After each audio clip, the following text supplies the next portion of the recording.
Salam sejahtera Malaysia, denyut nadi suara rakyat bergema di channel ini. Jangan lupa tekan butang subscribe, like dan share. Malaysia kita punya, cintai Malaysiaku, kita jaga kita.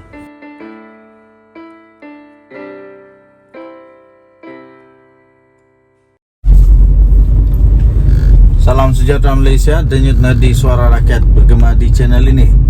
Selamat pagi tuan-tuan dan puan-puan yang dihormati sekalian. Masih hangat tentang isu pengampunan diraja Datuk Seri Najib Tun Razak. Ini yang terbaru ya tuan-tuan dan puan-puan. Ini perkembangan terbaru tentang pengampunan Datuk Seri Najib Tun Razak.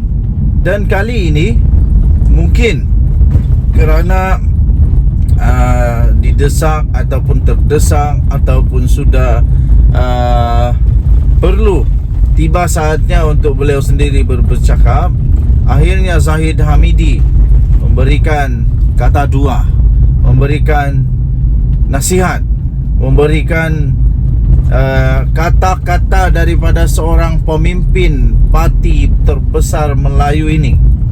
Pengampunan Najib ini nasihat Zahid Hamidi kepada ahli UMNO seluruh Malaysia.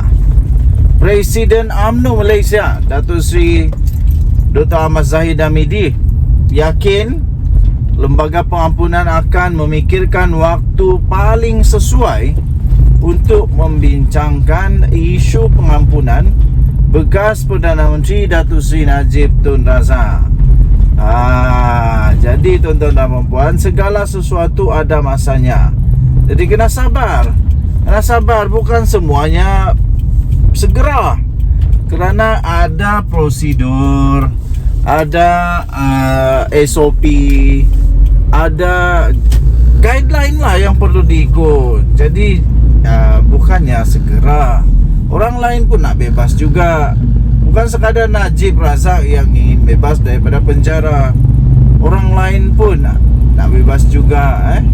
Sehubungan itu, Timbalan Perdana Menteri meminta supaya ahli-ahli UMNO bertenang.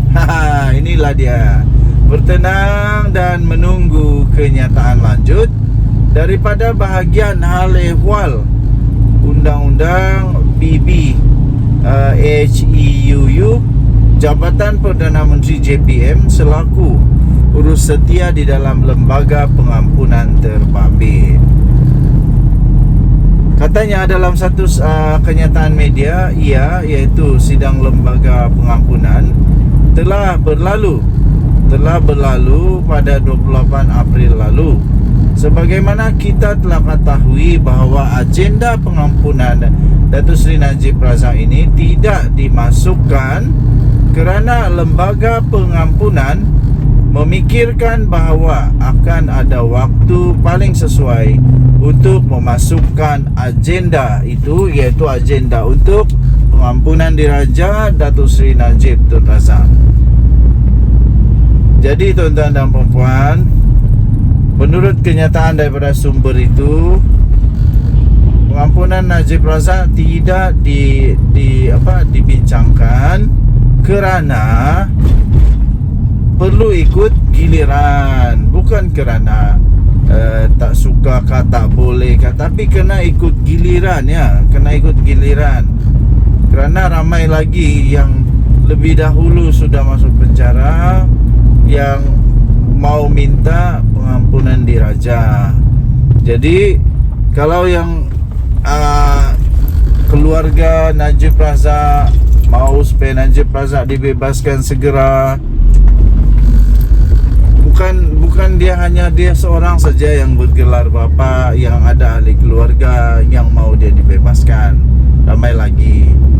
Jadi kerana itu saya fikir lembaga pengampunan termasuk Seri Paduka Baginda yang di Pertuan Agong perlu, dan mereka semua takluk kepada SOP. Jadi kena ikut giliran lah, kena ikut giliran. Lagi pula seperti mana pemimpin-pemimpin lalu yang pernah dipenjarakan, mereka tetap sabar, redo untuk menghabiskan dulu beberapa masa di penjara, barulah mereka dipertimbangkan untuk mendapat pengampunan diraja. Jadi kerana itu Zahid Hamidi berkata, kita tunggulah sebarang kenyataan daripada bahagian hal ehwal undang-undang Jabatan Perdana Menteri yang menjadi sekretariat kepada lembaga pengampunan ini. Katanya pada satu majlis rumah terbuka Aidilfitri Timbalan Perdana Menteri. Okey, so kita pelan-pelan saja, tenang-tenang saja. Jangan duk kalut, pelan je. Kita pasti dengan kebijaksanaan daripada lembaga pengampunan, semua akan dilakukan mengikut yang terbaik. Denyut nadi suara rakyat bergema di channel ini. Bye-bye. Salam sejahtera Malaysia. Denyut nadi suara rakyat bergema di channel ini. Seorang lagi figura besar di dalam UMNO dulu, Sahidan Kasim. Sahidan Kasim yang telah juga dipecat daripada UMNO, yang menang di dalam pilihan raya atas tiket PN, dapat kejutan sekali lagi. Seorang penganalisis berpendapat dan berkata, kehadiran Sahidan di Selangor tidak akan memberi kesan apa-apa. Bekas Menteri Besar Perlis iaitu Sahidan Kasim baru-baru ini memberikan bayangan kononnya beliau akan melibatkan diri untuk membantu Perikatan Nasional dalam pilihan raya negeri di Selangor, di Selangor. Walau bagaimanapun, penganalisis berpendapat pandangan yang berbeza daripada yang diharapkan. Mungkin ramai orang di dalam Perikatan Nasional menganggap dengan kehadiran Sahidan Kasim di Selangor akan membawa satu perubahan ataupun satu impak yang positif. Tetapi bagaimanapun, penganalisis berpendapat kehadiran pemimpin UMNO itu, kehadiran bekas pemimpin UMNO itu tidak akan memberikan apa-apa kesan yang besar kepada negeri pimpinan Pakatan Harapan itu. Rata-rata penganalisis politik yang memberikan berpandangan bahawa sentimen pengundi di Selangor berbeza berbanding negeri di bawah pentadbiran Perikatan Nasional PN. Penganalisis juga berpandangan rekod pentadbiran PH sejak mengambil alih Selangor pada tahun 2008 yang lalu lagi menyukarkan lagi Sahidan Kasim untuk membantu Perikatan Nasional menawan negeri itu.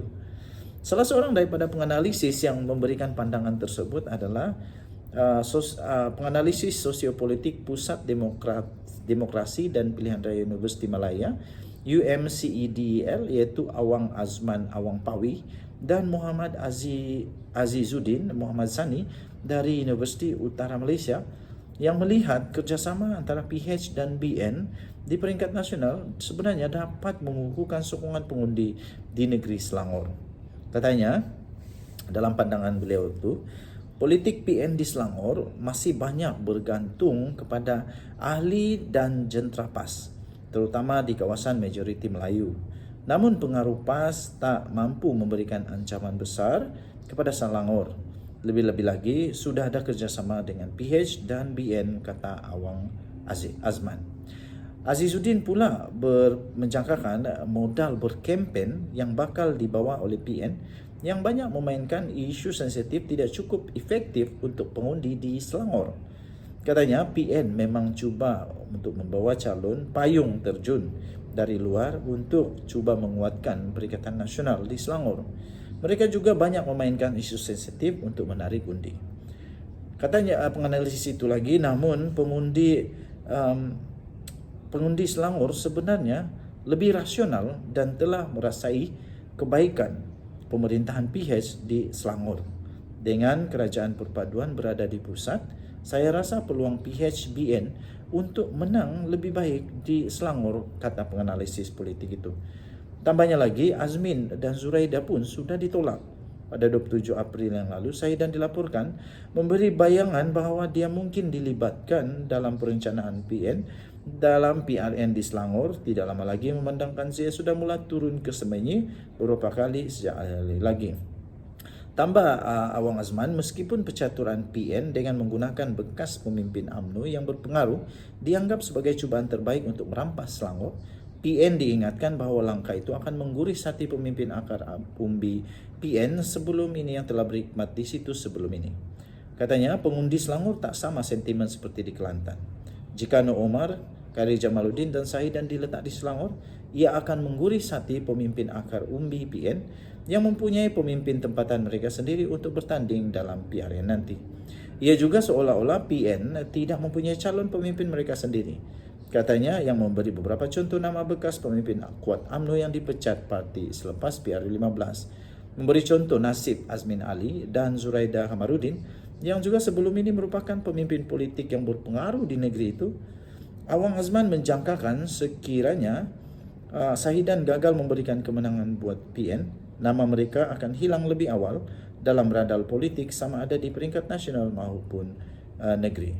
Denyut nadi suara rakyat bergema di channel ini. Bye-bye.